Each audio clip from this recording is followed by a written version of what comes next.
Okay? By the way, before we continue, you don't have to scream this, but is anybody fired up here? Amen. Like in your spirit? Like, are you excited? Amen. Like, I feel like this is like a really incredible sermon, like not because of me, because of what God's saying right now to us. He's telling us, get ready. He's saying to us, get ready. We gotta be excited. We don't have to drink sake. We don't have to hit ourselves to get excited. We're getting excited because we want to see our God show up and show off, right? That's right. That's Right? right. That's Okay. right. So, verse 1, we're going to pick it up. When 2 full years have passed, Pharaoh had a dream. Now, isn't this amazing? Because God can use anything and anyone at any given time to make you go to your next level. Let that sink in for a second. He uses a dream of Pharaoh's to elevate Joseph. He can allow other things in your life to all of a sudden happen, and you go, what's that all about? And all of a sudden, it's because this is supposed to happen. Watch the play here. He was standing by the Nile when out of the river there came up 7 cows, sleek and fat, beef, and they grazed among the reeds. After them, 7 other cows, ugly and gaunt, came up out of the Nile and stood beside those on the riverbank. And the cows that were ugly and gaunt ate up the 7 sleek cows. Then Pharaoh woke up. Then he fell asleep again and had a second dream. Have you ever done that? It's like part 1 and then you go back to sleep. It's like part 2. Yeah. He fell asleep again and had a second dream. 7 heads of grain, healthy and good, were growing on a single stalk. And after them, 7 other heads of grain sprouted, thin and scorched by the east wind. The thin heads of grain swallowed up the 7 healthy full heads. And then Pharaoh woke up, and it had been a dream. In the morning, his mind was troubled. I've had that many times. What does that mean, Lord? So he sent for all the magicians and wise men in Egypt. Kind of a foreshadowing of hundreds of years later when the same thing happens. Moses and Pharaoh get together. He summons the magicians and says, you do what they're doing. Pharaoh told them about his dreams, but no one could interpret them for him. Next slide, honey. And then the chief cupbearer said to Pharaoh, today I'm reminded of my shortcomings. Has anybody said that in their life? That's a shirt we don't buy from a Christian store, do we? Just got one the other day. I had a cross on it. It has a cool saying on it. But I'm like, I don't think we're going to get bumper stickers that say, today I'm reminded of my shortcomings. But anyway. Pharaoh was once again angry with his servants, and he imprisoned me and the chief baker in the house of the captain of the guard. Each of us had a dream the same night, and each dream had its own meaning. Now a young Hebrew was there with us, a servant of the captain of the guard. We told him our dreams, and he interpreted them for us, giving each man the interpretation of his dream. And things turned out exactly as he interpreted them to us. I was restored to my position, and the other man was impaled. So here all of a sudden, these dreams come to Pharaoh, and now the cupbearer was reminded of the fact that he had forgotten about Joseph. Joseph said, don't forget me. And 2 years went by, he forgot him. Because God had more work to do with Joseph. And he has a timing for everything, how things go. And believe me, guys, as much as my flesh goes, come on, now, you know, it's like if it happened the now that Steve wants, it would be disaster. But the day comes when that suddenly moment happens in your life, and it's like, whoop, look what happens, a dream. Not some big war event, some big thing, a dream. And then it triggers, the chief cupbearer goes, my bad, I know a guy. There he is over here. And he told us this dream, and this is exactly what happened. And in a moment, you're going to see that it's go time for Joseph. Let's go to the next slide. Verse 14. So Pharaoh sent for Joseph, and he was quickly brought from the dungeon. When he had shaved and changed his clothes, he came before Pharaoh.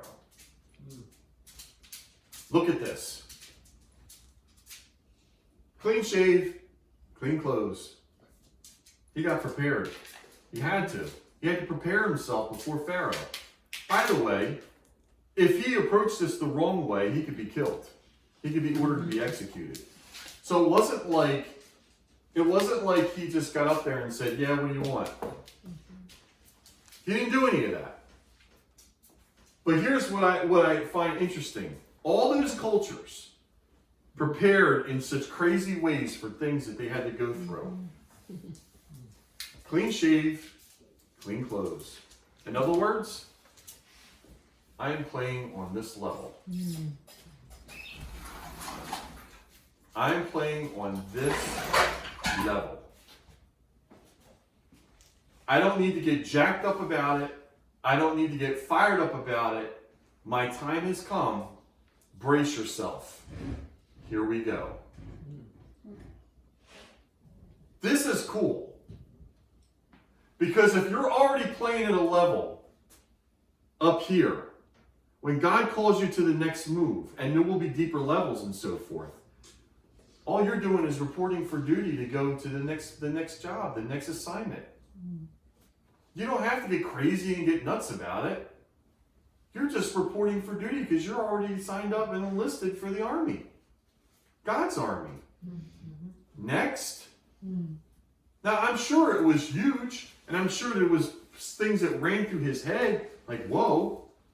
But we're going to stop here, and, next week we'll go into, the later part of this. But I want you to see this. This is how God operates. It's not like the world. It's not like the world. If you are ready to face your Maker at any given point in your life, you won't have to sit there and write out a whole bunch of regrets and everything. If today was your last day on earth, are you prepared now as you would be 20 years from now? If you did die of old age, if you did die in your 90s or whatever, are you prepared now in your 50s as you would be in your 90s? Probably not. Are you looking at it that way? Or are you saying, well, you know what? I still got more time to go. I still got more things I got to do. Well, that's fine. But are you prepared to meet your Maker at any given time? Because at any given time, that switch can be put on. And guess what? Clean shave, clean clothes. You're about to get your crown. If you know him. If not, here's the problem. You're unprepared for eternity. And if you're unprepared for eternity, there is no going back and saying, let me prepare. Let me go do 6 months of weightlifting and I'll come back and face the devil and I'll get out of jail, if you would. Right. It don't happen that way. So we go to the next slide, honey. This one? Yeah. God will never give you a black eye. He will bring you from humiliation to elevation. Amen. That's my quote. For his name's sake, if we believe in him, Right. we're property of his. And Moses said this. He said, if you wipe out the Israelites, you're going to give your name a bad name because you're the one that brought them out. And all the world will know it. Yeah. And he said, you're right. And I'm sure he knew. But the bottom line is, for those of you that have been hanging in there for a long time in your life, waiting on God to do something, and God said, wait, and kept going, and year after year, time after time, new season after new season, another spring is here, another winter will be here, another spring is here, another, and you've been waiting, and people just saying, just have faith, just have faith, just have faith, and you hear it like a broken record, just have faith, and you're like, is this ever going to come to an end? Brace yourself. Because at any given point, he goes like this with his little pinky. You're now in the spot you're supposed to be in. Are you ready? Am I ready? I have to ask myself that question every day. Instead of whining and complaining about stuff and going, wait a minute. Is the ministry ready? Am I personally ready for whatever the next step is? Are we ready? Because if we're not, we're going to miss it. We're living in a day and age right now that is almost unheard of. Now, not entirely, because there have been the Spanish flu and other things that have gone on where people had to wear masks and so forth. Pastors Tom and Judy McFarland were part of the Jesus movement. So awakenings and things have happened. Mm-hmm. But I believe this time there's something going on here where it's almost like last call. It's like before I bring my wrath to earth, and before Revelation fully gets going, I'm giving people mercy one more time to say, will you come? And I'm going to take away every excuse. Will you come? But for the believers out there that I'm speaking to, here's the deal. What level are you playing at right now? When Power Hour comes on, okay, you might not be able to get there right away because of your schedule. Are you going back and watching it? Are you going back and praying over it? Are you sharing it with people? Or are you just ignoring it? Well, my TV show's on tonight. TV show? Prayer. Well, you know, I gotta go do this with someone. Okay, I'm not killing anybody. I'm saying, where is your heart? You'll find a way. If I really want to do something for my wife, I know I'll do it. But if I don't, like she wants her feet rubbed, and I'm like, yeah, I'll find a way to get out of it. Like the dishes. That's not nice. I know. Like the dishes. Yeah. You know, oh, I'll do them later, honey. I'll get it. Don't worry. And she's like, oh, I would like to do it. And I'm like, oh, I don't feel like doing this right now. But if I really want to do it, I'll get up, I'll put everything aside, and I'll go and do it. Right. It's the same thing with our faith. It's the same thing with our lives. If we really want to listen to God and His instruction and His correction, then we'll do it. If not, we'll pay the price. Yeah. But here's the cool part. If we get ready, He ain't going to give us a black eye. And He's not going to get one either. And for those who are faithful and have stayed the course, whether it's your obedience to staying here in this ministry, whether it's whatever He's calling you to do in your life, and over again, it looks like just get rid of it, don't bother with it, just move on, do the normal thing. You know, this Christian thing kind of looks hokey anyway, just do what everybody else is doing, then guess what? You're not ready. And there's plenty of times that Jesus talked about being ready for when He is to come. I could go on and on about the stories He talks about the kingdom of heaven. But here's the last part of this sermon. Here it is. If you're not ready, and you've been kind of like riding the pine, if you would, you're kind of sitting the bench, and you're just going, well, I'm looking at the news, I'm looking at this, nothing's going on over here, nothing's happening over here, I guess I'll just wait, I guess I'll just see what God's doing. Look, there is a time to wait, don't get me wrong. But I also know this. While you're waiting, prepare yourself. While you're waiting, don't do what Pastor did here. In my younger years in ministry and coming here, and I've told you this story a gazillion times, so I'm not going to get into it again.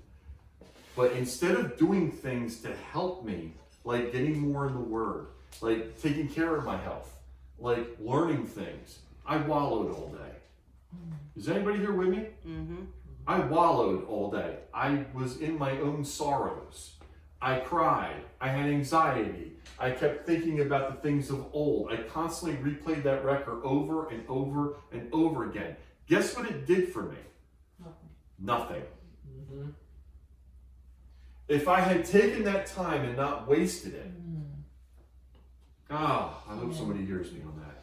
If I had taken that time and not wasted it, you're home all day. What are you doing? What are you studying? What are your ear gates and your eye gates looking at? Have you prayed with someone lately? Have you prayed for someone lately? Have you volunteered to do something lately? What is it? are you preparing for? Or are you just sitting there?